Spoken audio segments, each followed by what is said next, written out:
we ready for another session of Esther? Yep. Yes. Oh, good. Okay, I was about ready to hang up, so. Okay, so I'm looking forward to it. So we'll start out with a quote from Mary Peretti. This is from Miscellaneous Writings. And teachers must conform strictly to the rules of divine science announced in the Bible and their textbook, Science and Health, with Key to the Scriptures. They must themselves practice and teach others to practice the Hebrew Decalogue, the Sermon on the Mount, and the understanding and enunciation of these according to Christ. Thank you. Any thoughts on that, actually, by the way, before we start? Well, I have a thought. The very fact that she finished this whole thing with the understanding and enunciation of these according to Christ. In other words, yes, we do read the Bible and the textbook and the Sermon on the Mount and all of these other things, but we don't get hung up on nitpicking over the words. They're in a context. They're in the context in accordance with the Christ, which is inspiration, which is God itself. So the words are the guide. The inspiration is the substance of it all.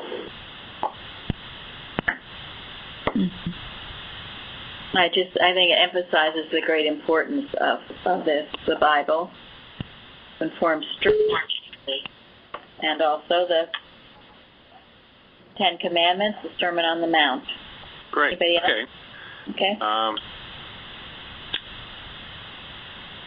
Shall we just jump right in, or would someone like to volunteer to give, let's say, a 40-second overview of the story of Esther? Just really highlights it, summarize it. Mm-hmm. Anybody want to volunteer? Well, I think, Tom, you would be the right person to give a 40-second. Oh no, I did that twice last time, so I'm not going to do it a third time. How about you, Connie? Well, it was about 480 BC, and King Xerxes had a wife who, he was having a big drunken party, and he asked his wife to come, and she wouldn't show up, because who would? And so she got thrown out, and he chose Esther to be his wife, who happened to be Jewish. And he had a chamberlain named Haman who decided he was going to become the greatest in the land and offered up to kill all the Jews and give all their money to King Xerxes' treasury, which he thought that was a great idea. But then things happened, and he found out that, to make a very long story way short, Haman was not what he pretended to be, and it was all exposed by Queen Esther and her uncle Mordecai, and they saved all the Jews. Oh, excellent. Thank you so much. Thank you, Connie. Yes, thank you, Connie. You're welcome. And the only other key fact I would add is that two of his other chamberlains actually conspired to kill the king, and Mordecai found out and let Esther know, and Esther let the king know, and that saved the king's life. And for a long time, the king never thanked Mordecai. Okay. And then Lenny sent out some notes. I don't know if everybody got them, but hopefully you did. But I thought since you mentioned Haman, Connie, that it'd be interesting. I'll just run down through this. I'm sure you've all read this, but it says in Esther that Haman is the son of Hammedatha the Agagite. If someone jumps in and pronounce that for me, that would be great. Well, there's more to it than just saying he's the son of someone. Apparently, Agag was a king of the Amalekites, so Haman was an Amalekite. and they were known as the first of the nations, so probably a pretty important group of people. And when Moses led the Israelites across the Red Sea, and probably kind of exhausted and food and sleep and everything, and the Amalekites decided to go fight them, So I think that was never forgiven, and it said in there that the Lord said to Moses, "I will utterly put out remembrance of Amalek." Later, Saul destroyed the Amalekites, but he spared their king. Then later, Samuel killed the king. And then even later, the sons of Simeon went up to Mount Seir, which is basically the homeland for the Edomites, and killed the rest of them. So there's a long history here between Haman and the Jews. That was interesting. Not to mention the fact that Mordecai didn't want to honor Haman when he came into power. Yes. Yeah, and presumably that was why.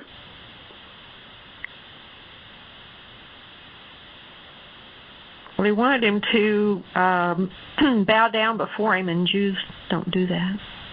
They only bow down to God. Thank you. So, can we move on, Tom? Thank you. Okay, first question. Mordecai's family was carried away to Babylon when Jeconiah was taken to Babylon. So, how many deportations were there to Babylon, and which one was Mordecai's family taken to Babylon?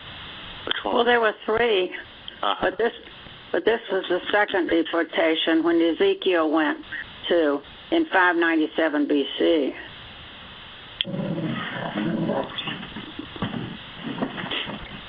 Okay. And what's sort of interesting about who was taken to Babylon besides Ezekiel?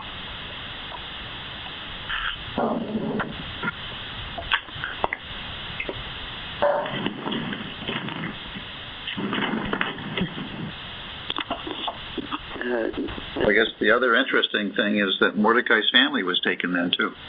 Yes. And they chose never to go back. When the returns came, Mordecai's family did not return to Jerusalem. Interesting. Well, also the king of Judah was taken to Babylon, Jeconiah, and on the third deportation, the current king then, Zedekiah, was also taken back to Babylon. Okay. Zedekiah died in prison. Jeconiah was in prison, but he lived and later actually was taken out of prison, and he got to sit next to the king at his dinner table. So life kind of turned around for him.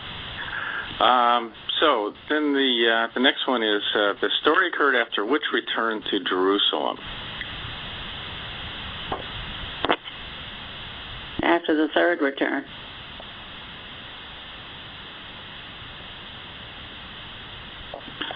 Yeah, I don't think we really know, but we might be able to infer on this. Well, Esther was a Benjaminite, but her family did not return to Jerusalem. But I gather I read something, she was born about 500 years before Christ. Hmm. Well, when was the first return? Well, the first return was,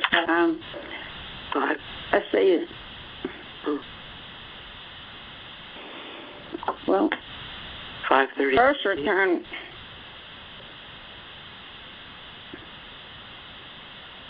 was in 538 BC. Right.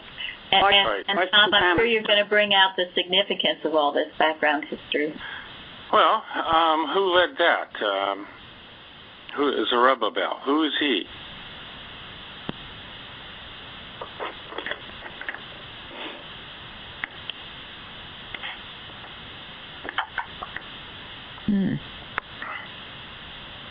I don't know if I remember. You'll have to let us know. Oh, okay. Well, he was the grandson of Jeconiah. Okay. Yeah. So people put a lot of significance in that. So, so he was grandson of the king of Judah, and so the king of Judah basically returned to Judah. So anyway, if this is at the time of Xerxes, who was from like 486 to 465. So basically that was after the first return and before the second return, if you think about it, when he was king. And also it was during his time when they had the where is it? The Second Persian War, about 480. Okay, so that sort of gives you an idea that because the Book of Esther kind of starts out before the Second Persian War, and in the second chapter that's thought to be after the Second Persian War. So that kind of gives you a time frame.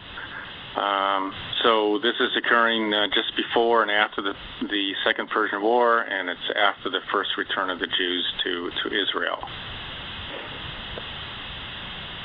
Okay, so we know that So who did the Persians fight in their wars? Everybody? The Greeks. The Greeks. So okay. yes, there was. They had two wars, big wars, I guess, with the Greeks. First one with Darius, sort of successful, but they got defeated at Marathon. And then later, Xerxes went back. Again, he was defeated, and then that was followed up later by Alexander the Great, who came and conquered the Persians. So be careful what you want, I guess. So did the Jews fight alongside the Persians in the war? Is that how it worked? I have no idea. Anybody know? Well, I thought that's where we were going. Was they assimilated into Persian society to some extent? Well, that's kind of interesting, because if you think about it, how come the Jews were continually conquered? There's three different deportations. Anybody got a sense, what were they not doing, and they lost their kingdom? I thought they had were rebellious and used the term backsliding. They weren't living to the covenant and what was expected, and to me they became apathetic. Right, so I read that the Jews in Persia were wealthier and enjoyed more freedom than in the Roman Empire, so maybe they did kind of backslide. Well, what she's saying, they were backsliding when they were in Judah. Right. That's so they were prepared to defend themselves. Stop your backbiting, return to God. And they didn't, and their kingdom was gone, and then they lived under the Babylonians, and then later the Persians for decades. So, don't tell me, how holy do you think the Jews were in Persia? I really couldn't find anything quickly, but I wondered if maybe if we looked at the story of Esther, and they have said that whoever wrote it understood the times, and since God was very little mentioned, I didn't know if that was any indication. That's just a speculation. I really don't know. What do you think? I mean, that's one reason some people don't know what to do with the Book of Esther. There doesn't seem to be a whole lot of God in the book. Prayers and things like that. But whenever Esther asked the Jews to fast with her for 3 days before she went to the king, they all did it. They acted in unity. You asked, how holy were the Jews? If we back up a little bit in history, the last king of Judah was Josiah before the deportation. And he was a mover and a shaker because he saw how far they had already backslid. And, the temple was broken down. He was trying to build it up. They found somewhere in the temple the book of the law, which was presumably like the books of Moses or something like that, except they didn't even know what it was. they didn't know that this was the book of the law, and they had to go to hold of the prophetess to find out what is it, and it was finally confirmed. Yes, this is the book of the law, and he was like the last hurrah for Judah before they actually got deported. I mean, he was a good man, but the people obviously didn't reform entirely because the captivity came shortly thereafter. Well, one thing, Mordecai was a good Jew. He lived up to the principles. He was. I'm sure there were others there as well. But I would like to know how this relates to us now. We need to get some more meat to this, otherwise it's just historical. Well, one of the things I took out of it was independent action, and that these characters like Mordecai and Esther took independent action and did not go along with the current or what was easiest.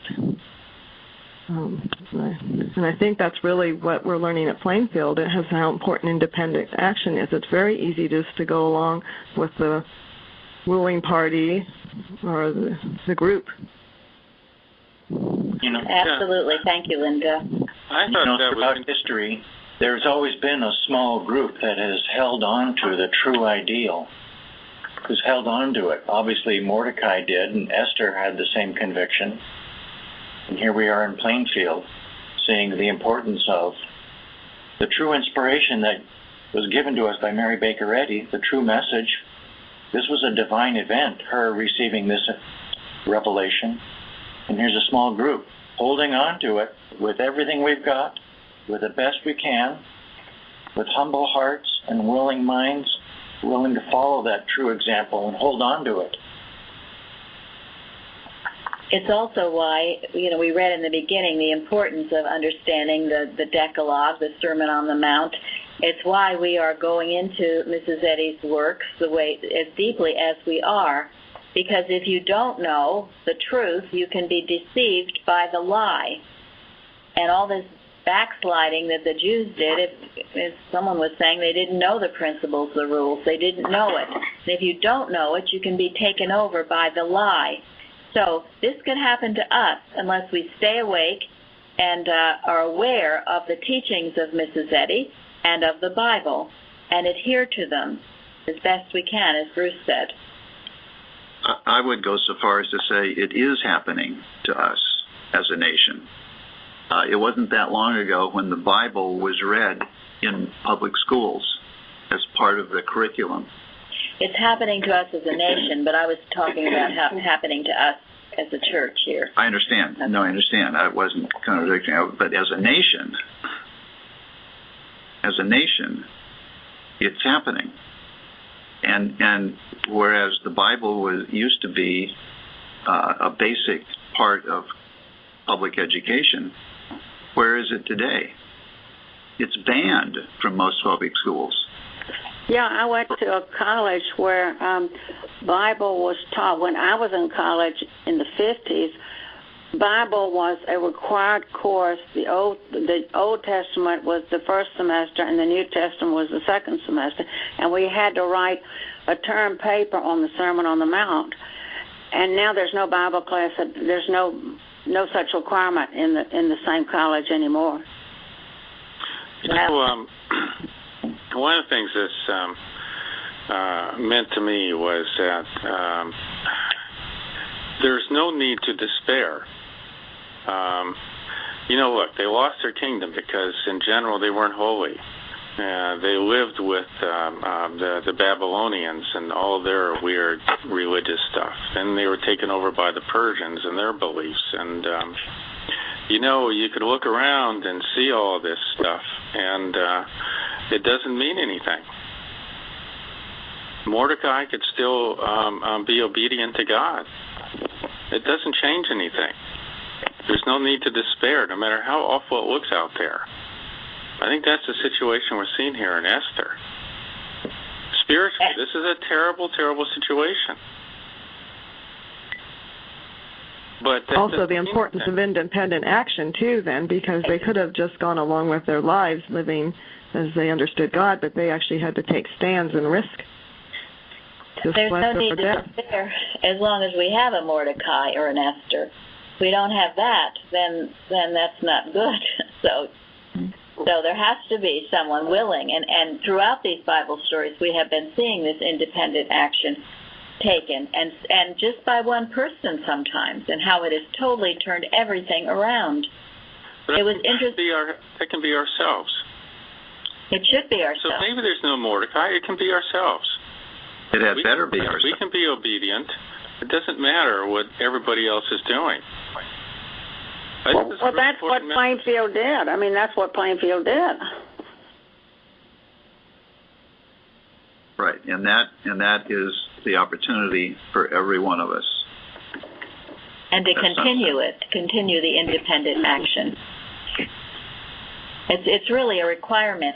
It was interesting in Matthew Henry. He said that the king was bewitched by Haman.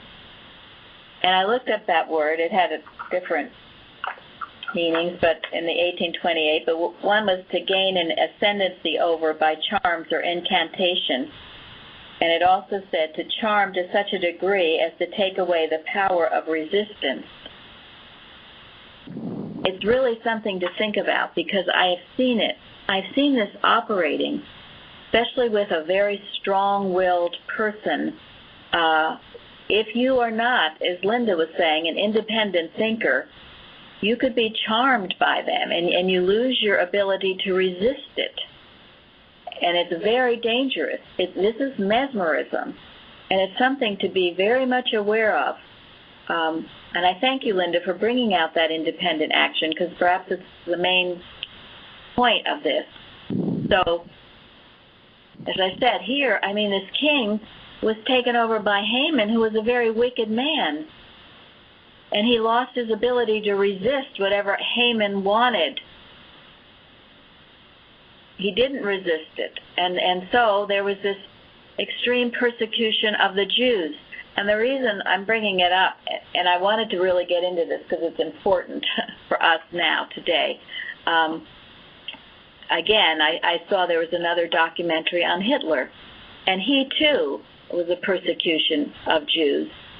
And look how in the world did someone like that get into power? Well, it was the same thing. It was bewitched. He was charming. Yes, he was charming. And what does Mrs. Eddy say about an evil person can be charming? And they had millions of troops that were marching to his tune. And that was mass mesmerism without independent thinking. And it is extremely important that we understand this, and that in our work, in our watches, we are handling it and we are not duped by it. Because it would go on today, right now, the same kind of a thing, where a strong-willed and charming leader would mesmerize, and mesmerize not just a few, but mass mesmerism. So to go back to Tom's comment that there's no need for despair, as long as you hold on to your spiritual sense where you feel the need, you have a sense of what error is trying. It's important to feel that and then resist. What does a hypnotist say about, there's some people that they can't hypnotize. Who are those people? A Bible-reading people.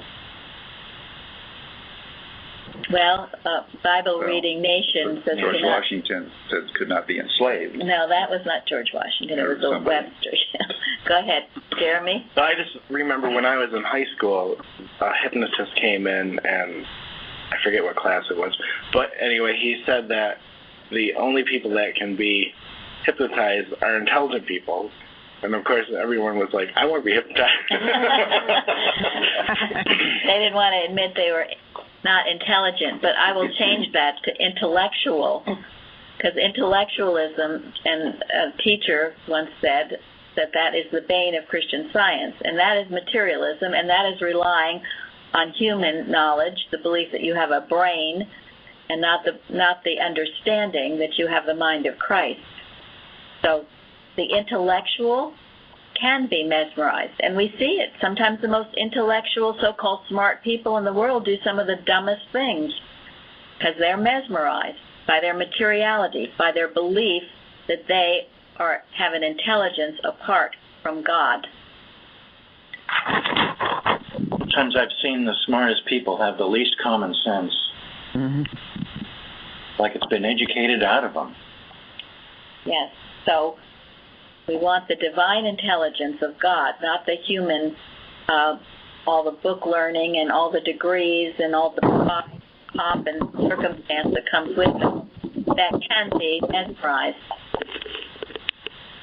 I would say that the Bible has the ultimate guide of common sense. It has the golden rule, has all the proverbs and the commandments. So the fact that, the Bible has been shunned by society, in a way, they're shunning common sense, because a lot of what the Bible says would fix a lot of societal problems. That's a really good point, because we have so many self-help books out there going on, and here we just have the Bible that's pure and simple and covers everything. That is so true. If people would only pick it up and study it. And the reason people have loved these Bible studies is because we're talking about these things and making it relevant to right now. It's not just something that happened years ago. This is for right here, right now. And Mrs. Eddy calls it the chart of life. And so far, at least till recently, the Bible was still the best-selling book in the world. So there are those who recognize that the Bible is the chart of life, and it's that important. Well, yes, and a lot of the Christian churches, people own Bibles, but many of the people that belong to these churches, Protestant churches or Catholic or whatever, they don't really. Some of them have Bible studies in their churches. Some of them do. Yeah, a lot of them do, and it's very. A lot of them do. Right. The Christian Scientists are the ones who don't, but that's because they're probably dictated to that they can't. But we are independent, so we can. And I know Tom had made a point of how ignorant a lot of Christian Scientists are about the Bible. They only read what's in the lesson, and they don't know anything else. And they're sometimes even told how to think about the stories, too. Yeah. Or interpret them. Okay, so just sort of wrap this up on holy, kind of what I took away from it was that, this story is in a time where there's kind of like a desert of spirituality. And that explains a lot on this story, why people are confused about should it really be in the Bible. There's actually a message here. And even if you find yourself in that kind of a situation, it doesn't matter, because all you're asked to do is to be obedient to God. So anyway, I'm going to skip over 4, and we'll go to 5. What did Mordecai do when he was not rewarded or honored for saving the king's life? So how did Mordecai respond? Well, he put on sackcloth, and he put on sackcloth right in front of the king's gate, and it was against the law to do that. Weeping and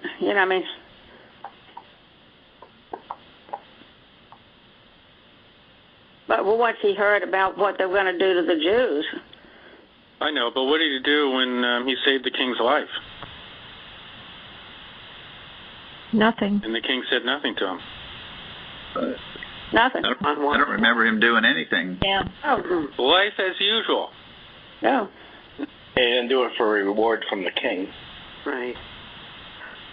One of the things that I noticed that Mordecai was always watching and listening. It said he walked every day before the court of the women's house to know how Esther did. He sat in the king's gate, and that's basically how he found out about this plot. So he was paying attention to what was going on around him. And somebody who's able to do that is obedient to, God has to be in there, even though it's not specifically mentioned in this book, in order to be able to do that. So he was obedient. Was he stupid? No. Not at all. Well, no, he was very wise. Yeah. Talk about his character. That's what Esther 4:13 and 14 is a little bit about. But what kind of character was he?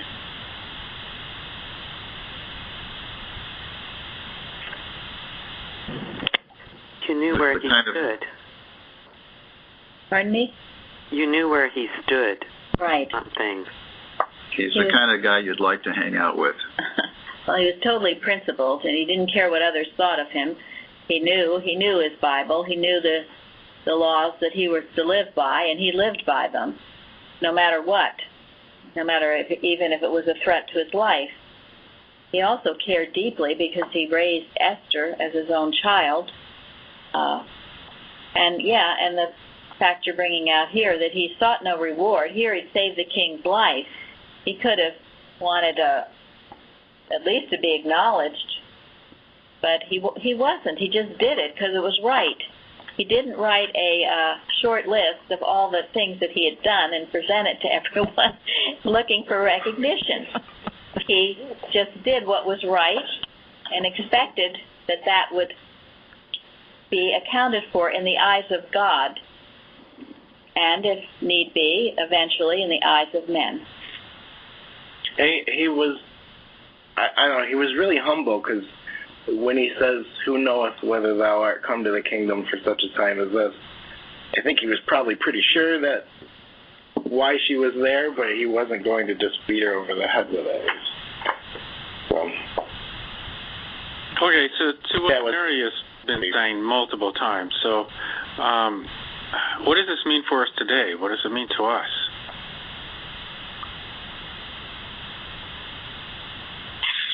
Well, sometimes we should wait for God's direction, not just pull ahead our way. Otherwise, we're almost certain of missteps. If Mordecai just ran in unwisely, he probably would have been slayed.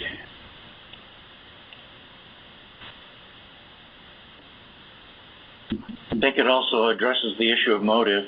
You do things because they're right and for no other reason, and not for any sense of reward or recognition. You got a conscience. Got to follow it. And he would never just give in to anything. I mean, no matter what the problem might be for him. I mean, when he lay in sackcloth and ashes in front of the king's gate, if he was prosecuted or killed, I mean, he was doing what he had to do. He was following what he knew was right. Lawrence, do you want to say anything?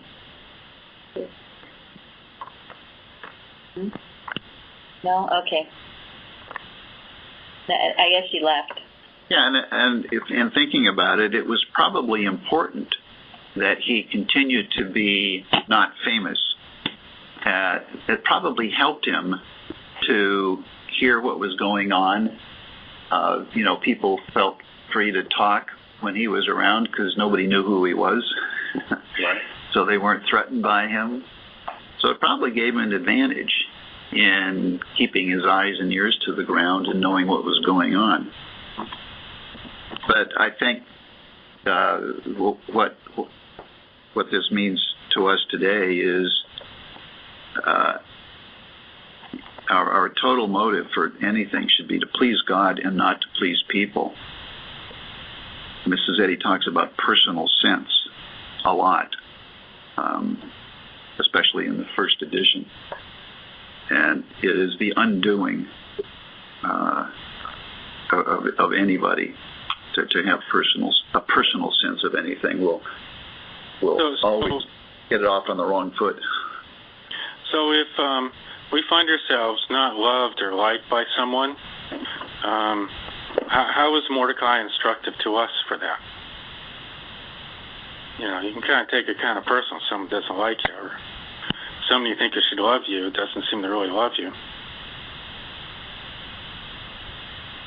Well, the question is, how much are you loving? And how much are you listening? I know in my own experience that's come back to me many times.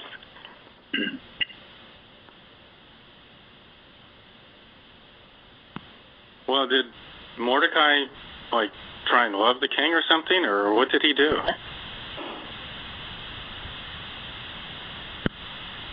Well, I don't...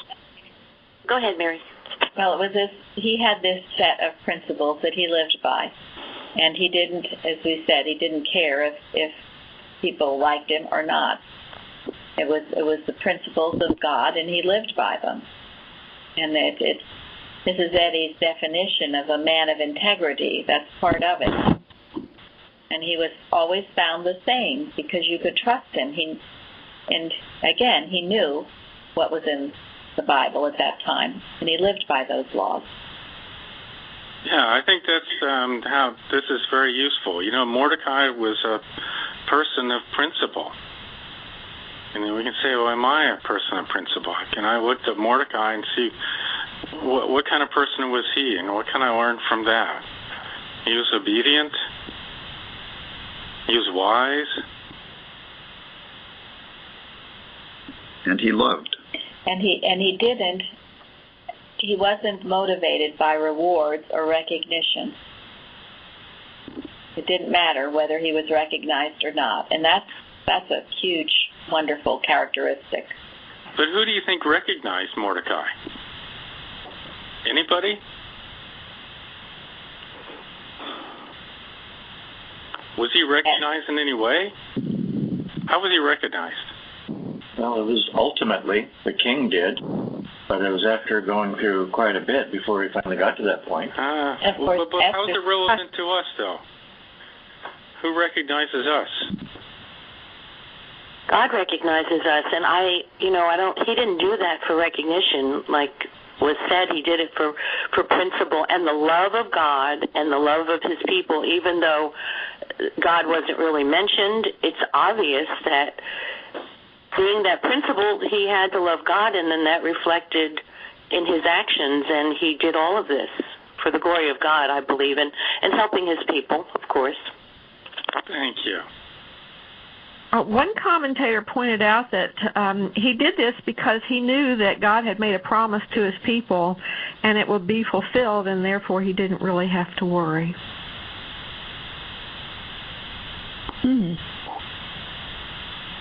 Sometimes recognition can be more of a curse than a blessing. I know from my own experience, it seems like anytime somebody does something, usually people want to who did this? Let's give them the recognition. Then after that, everybody's attention is on him. And it's kind of puts a damper on the whole thing. But the thing is, if you do obey and do according to like that, and you don't have the recognition, then the connection with God is stronger and clearer because, you've got the inspiration from him without all of the personal influences coming in.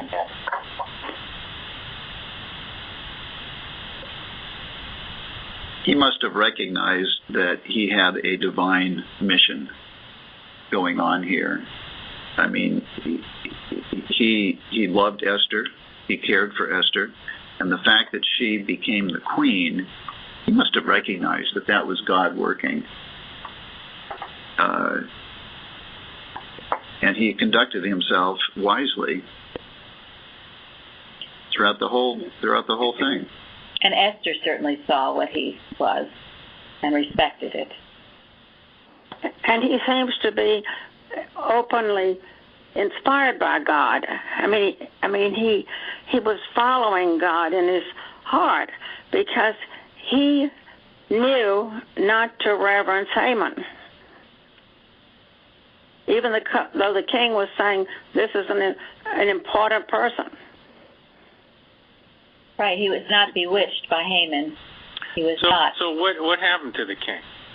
Next question. Was the king's sleepless night an ordinary night of sleeplessness? Just one of those things? No.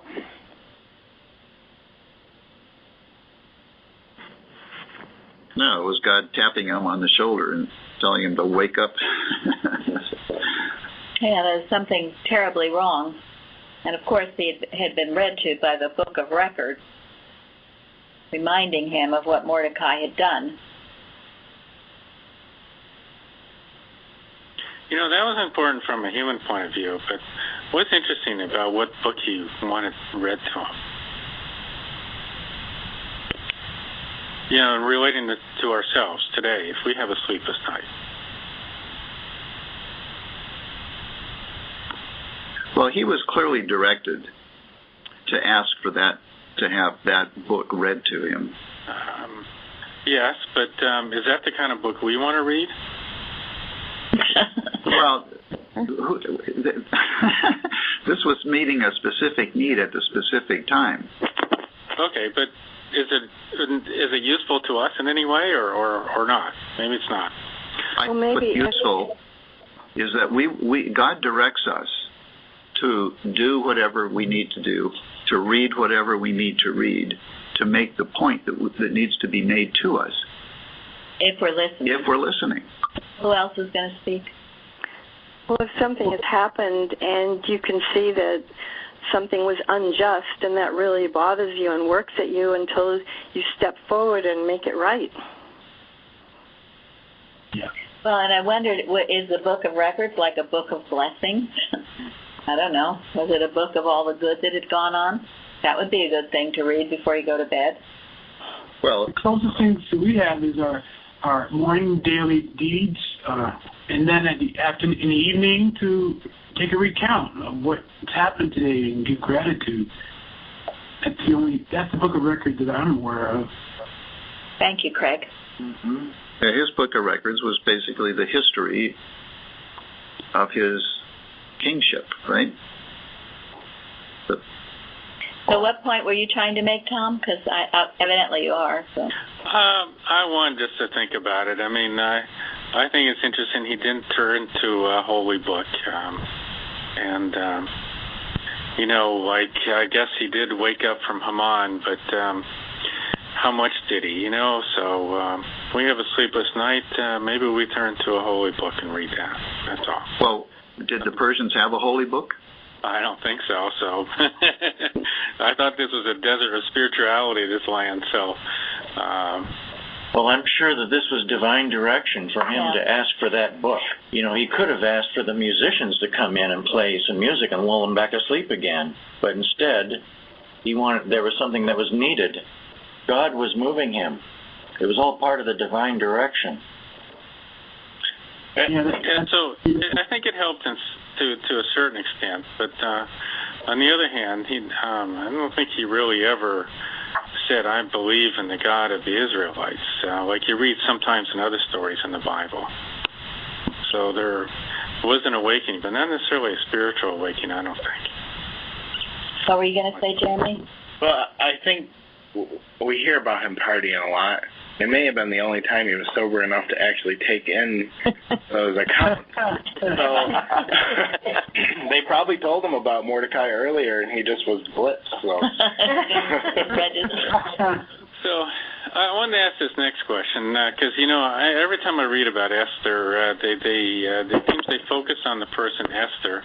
I think we've gotten a lot of just talking about the story and Mordecai and the king, and we haven't talked too much about Esther yet, but that should be instructive in itself, because a lot of commentaries, that's all the same they talk about is Esther, but there's a lot in this story. But when they talk about her, they talk a lot about her courage.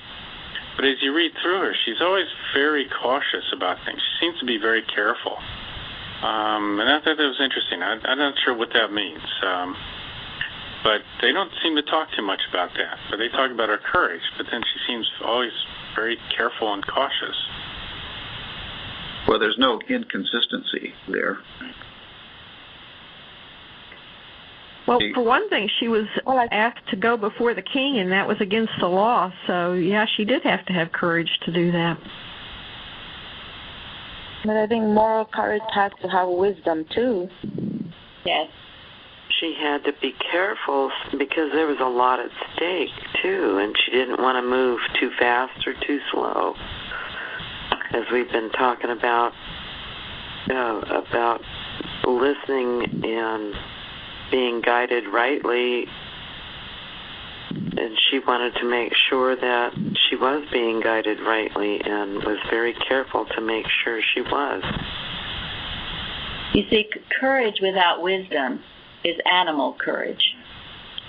She had moral courage, and with moral courage comes the wisdom to know when to speak, when to stand boldly, when to perhaps not. So just because she seemed somewhat cautious doesn't mean that it wasn't courageous. No, after all, she was facing the fact that to do this could cause her to perish. And she said, if I perish, I perish. Right. And she didn't go into the king until after the 3 days of fasting and prayer, so she was turning to God. Thank you.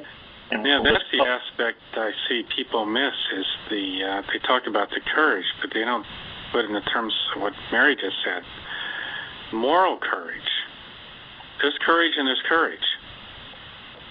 Well, there's animal courage and then there's moral courage. Yeah. And the animal courage, fools rush in where angels fear to tread. Animal courage does a lot of damage because it's all human will and overzealous and that kind of thing. And moral courage waits on God and acts under the guidance of wisdom. And to human sense, it may appear to be being careful, but to divine sense, to spiritual sense, it's not being careful at all. It's being wise. Well, I think what's called the caution on her part is really the prayer and watching. She always had her eyes and ears open, looking for the divine impulse, and didn't move until then. She had to execute this so carefully, and she did.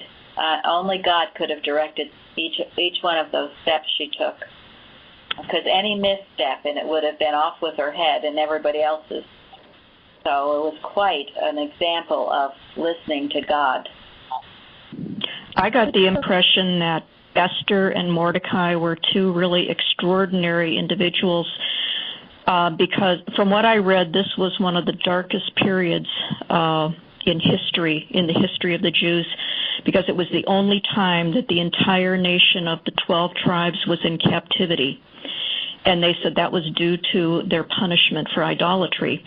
And they said also the fact that God is not mentioned in the book of Esther, it's pointed out that that's true, but that it's hidden in acrostics, which is like these puzzles in the verses that are very hard you don't just see it immediately, but they're there, and they are in Esther, and it showed that God was keeping his promise to his children, but it seemed that his presence was hidden due to their own sins, and the fact that Mordecai and Esther could be so astute and do what they did. I mean, obviously they were being led by God, but obviously they were being obedient in a time when the thought was quite darkened, the thought of the Jews.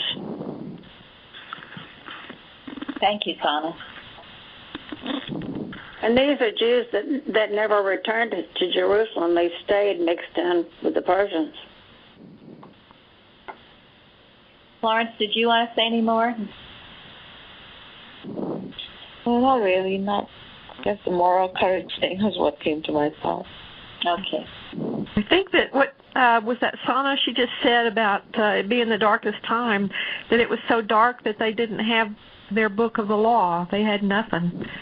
And that's certainly something to watch out for in losing the Bible. Wow. Thank you. That's a really important point.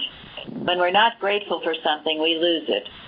That use it or lose it. So our Bible needs to be used, and as does our textbook and prose work. So,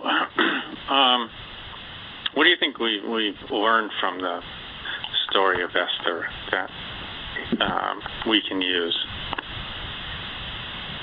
if anything? Well, it's certainly a picture of moral courage. The step by step, God was guiding each one. and it came to a beneficial outcome. But it was moral courage all the way that enabled it. Yeah, and as you mentioned earlier, Tom, even though humanly it appeared as though they had lost everything, they were totally in captivity, there was a few, Mordecai and Esther included, who had a strong spiritual sense and stuck to it. And in the end, it saved them and it prospered them. And that's the only thing that we can count on to save us, or prosper us. And for us, here again, the value, the importance of what we're doing individually and collectively cannot be underestimated. See what right action can do in saving the day. And also it was interesting, it was brought out, this chapter has nothing about God or nothing about prayer per se written, and yet God and prayer are throughout the chapter. Can't miss it. But whatever you want to call it, it's there. Well, what are the lessons, small or large? What do we take away from this? Good point. Based on Mrs. Singletary's, it's really about living God. And you can have, like the Pharisees had all the language, the words, the books and stuff, but didn't live it. Here this has very little, but it's in the spirit of it, and they're living it. Thank you. And that a nation was saved by two common individuals like ourselves. It wasn't the head of a tribe or, someone who was one of their leaders among the Jews or anything like that. Or are we waiting for, the Mother Church is going to take some great stand and lead us out of this darkness as a Christian Science movement? We could laugh at that. It's going to take individuals like us. That's, I think, the real power of this story. I mean, these people, there was nothing that made them stand out from the rest. They were, and yet they did something so extraordinary. Very good. Absolutely. So true. And that's why independent action is essential. And,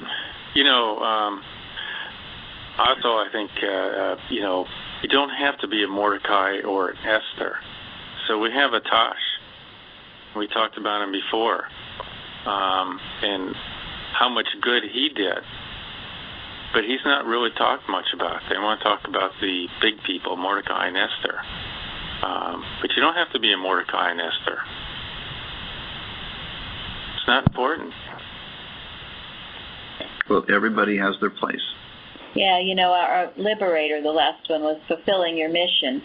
And that in many ways is what it was about. Everyone has their place, and all places are equally important to get a job done. Whether you go ahead. What I have kind of gotten such a great sense of is really very simple. They moved without fear, and had they feared, it would never have happened.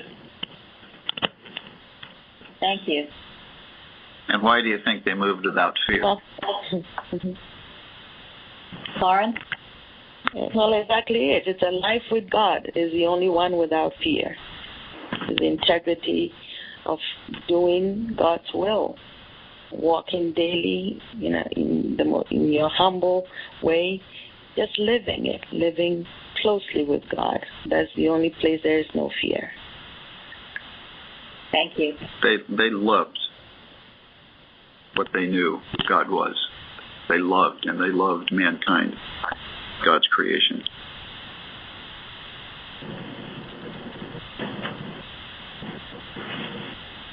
So it's quite an incredible story, and it shows, too, the importance of not being mesmerized or being charmed,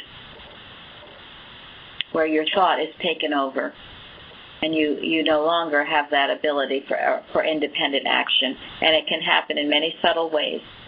So that's why never off guard, never absent from your post, never ill-humored, never unready to work for God. There are reasons Mrs. Eddy gave so much instruction, and the Bible gives instruction too. So we're not taken over. And the example there is the king versus Mordecai. Yes. You know, which one was influenced by Haman? That's a rhetorical question, but you know what I mean. Right. Right. And that gives us the lesson as to why Mordecai was not influenced by Haman. Didn't even seem for a nanosecond he ever was. No, he wasn't. We knew. With clarity, it seems like. You know, one more small point I found interesting. You know, Vashti isn't really mentioned that much, but I read a very interesting commentary about her that, to me, said that, you know, the Christ consciousness is present in each of us, whether we are called Christians or not. And that's such an important point in today's world, to know that people can be guided by this Christ consciousness, that this was a woman of modesty with a sense of conscience who refused to bow down and worship a man, was the bottom line. So this decree was made that due to her disobedience to the king, that no wife was allowed to obey her conscience, in a sense, and that instead she would have to obey this human lord and not God. And she, in effect, stood up to that. And I think that's very powerful, just that sense that there are individuals out there who can think independently, and I think Vashti did that. I'm glad you said that. I was just thinking she played a very important role in this whole story by standing up to the king in a very principled way. She lost the job of being queen, and that opened the door to Esther being able to be in the position that she was in and saving the Jews. And it was interesting that these Persian laws were so absolute and heartless and cruel. I mean, Tom brought that out another time, the list of the Persian laws. Once they were decreed, you had to obey them no matter what. Whether it meant you get thrown into a fiery furnace or lion's den, or you no longer a queen. You either did it, otherwise there was huge punishment. Something else to watch out for, because those are cruel human laws. They're not humane laws. Well, we see that today in these terrible dictatorships in other countries around the world. Yes, we do. It is a characteristic of tyranny. Cruel, inhumane laws. Anyone can be thrown into jail for anything that they do or think. And this is where, and this is, to me, one of the most important lessons of this story, is where we stand up and make sure this thus far and no farther. Because if we don't, as the darkness encroaches, and if there's light, it can't. It's impossible. But we must keep our lights burning and keep what we know of the truth in the Bible and science and health in our hearts. So this does not happen. And where it is happening, it will be quenched and destroyed.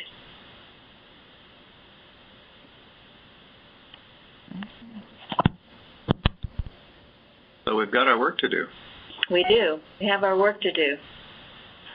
So, does anybody want to give a quick answer to the last question?